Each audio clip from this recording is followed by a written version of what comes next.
I have a few people come into my stream chat every once in a while and ask how I can consistently pull 40 plus kill matches even while using like some pretty off meta weapons.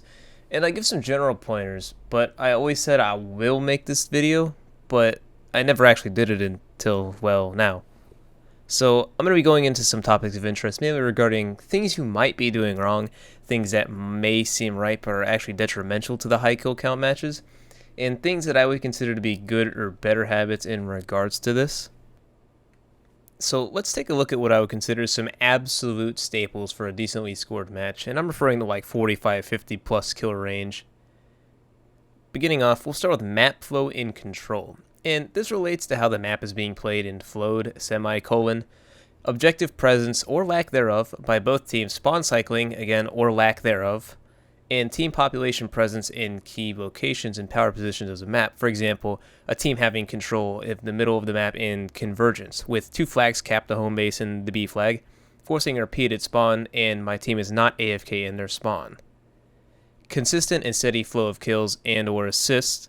I think that this is pretty self-explanatory, and I would argue this is the most important.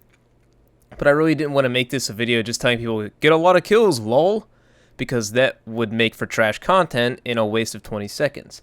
To conclude on this point, the previous point of map flow control is almost integral to achieving a steady flow of kills, so they go hand in hand.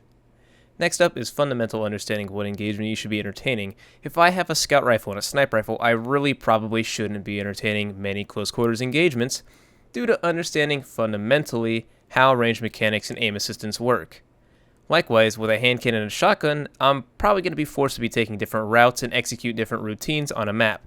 A good example of this is if I'm using Thorn and Fellwinters on Vostok, a generally pretty medium far range map. I'm going to be playing closer to the inner part of the map, including outside of the tunnels, so I can't just be a tunnel rat the whole match, that's not going to get a lot of kills, in order to maximize the efficacy of my close quarters loadout.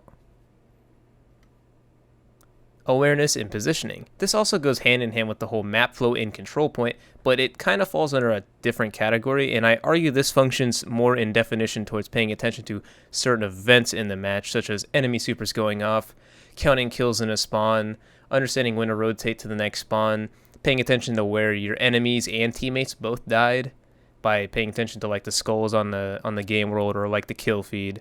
This is a skill that you develop over time, so I wouldn't overthink it immediately.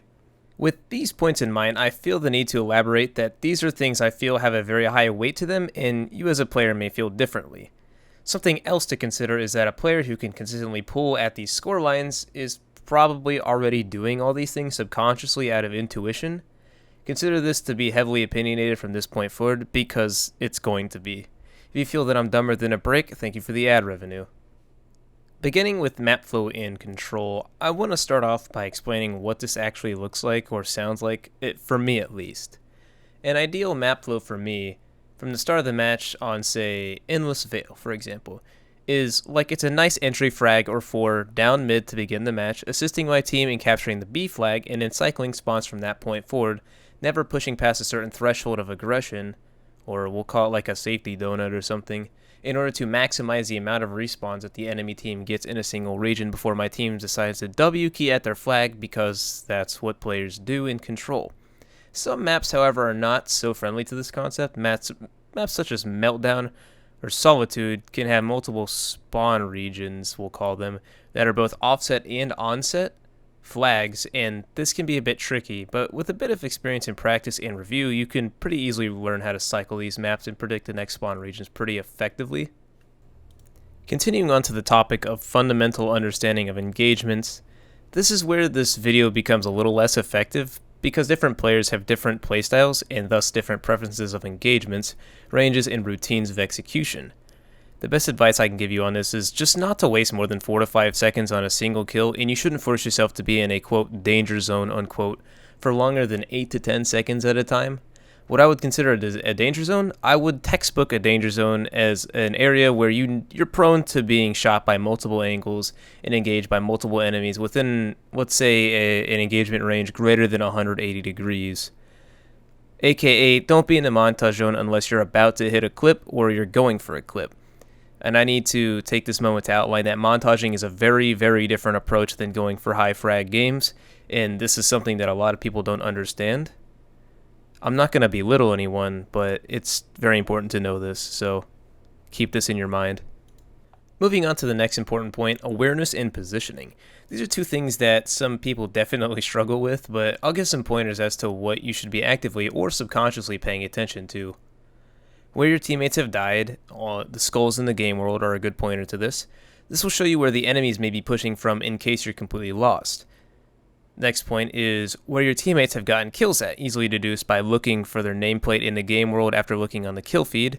This will show you a fair idea of how many people to expect in the next few seconds and how many you could realistically expect to be engaged by at once. Judge your own ability to take on 1vx fights and engage as you want with discretion. And flag captures. Flags are the easiest way to decipher a map flow and, or surprise surprise, the biggest giveaway of a large set of enemies that you may either want to run at or run away from and beat up in order to increase a number on your endgame screen. If you combine all these things, you generally should get a nice steady flow of kills, which will result in some nice matches that make you feel pretty good inside.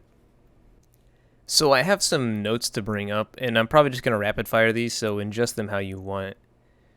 A, don't be disheartened if you can't get above 20 kills or something, because a lot of the matches in Control right now are pretty weirdly balanced. I've had more mercies than not in the current CBMM Crucible, and I dare say it's because team balancing is as brutal as it is right now. B, consider if you are legitimately mechanically skilled enough to have an average time to kill fast enough to dish out high kill games. If you feel like you might not be, don't be so discouraged right away. Fragging power isn't directly tied to mechanical abilities like aim, and if it is something like aim holding you back, you need to understand that it's a skill, and skills can be trained and improved and brute forced, even if it takes 8 hours a day. Just remember that at a certain point, good positioning in map flow will always triumph over someone who can hit every precision hit but has a 2-second disadvantage in every gunfight. C. Certain maps are very, very, very hard to control and manipulate as an individual or a team, and this is where your ability to improvise as a player comes into play the most. D. You're going to have dumpster fire matches. Do not develop an ego. Understand and accept if someone is just playing better. Learn from that experience and smash them the next time you face them. If you watch my videos and they're from stream, like stream VODs, and I make like a degrading comment, there's a good chance I'm using it as an opportunity of comedy and catharsis at the same time. And keep in mind that for the most part, if you don't watch the streams, you never actually see what I talk about in orbit unless you're, again, at the stream. Having an ego isn't cool, and it's very unrespectable because you're probably honestly playing against a bunch of 12-year-olds and 45-year-olds. E. Don't be afraid to slap on the try-hard meta weapons when trying to learn how to master the pub stomp skills. People who can pick up any weird loadout and drop Weerans left and right aren't natural people. They probably have a lot of experience, practice, and incredible fundamental understanding of the game. F. High kill streaks don't necessarily equate to high kill matches.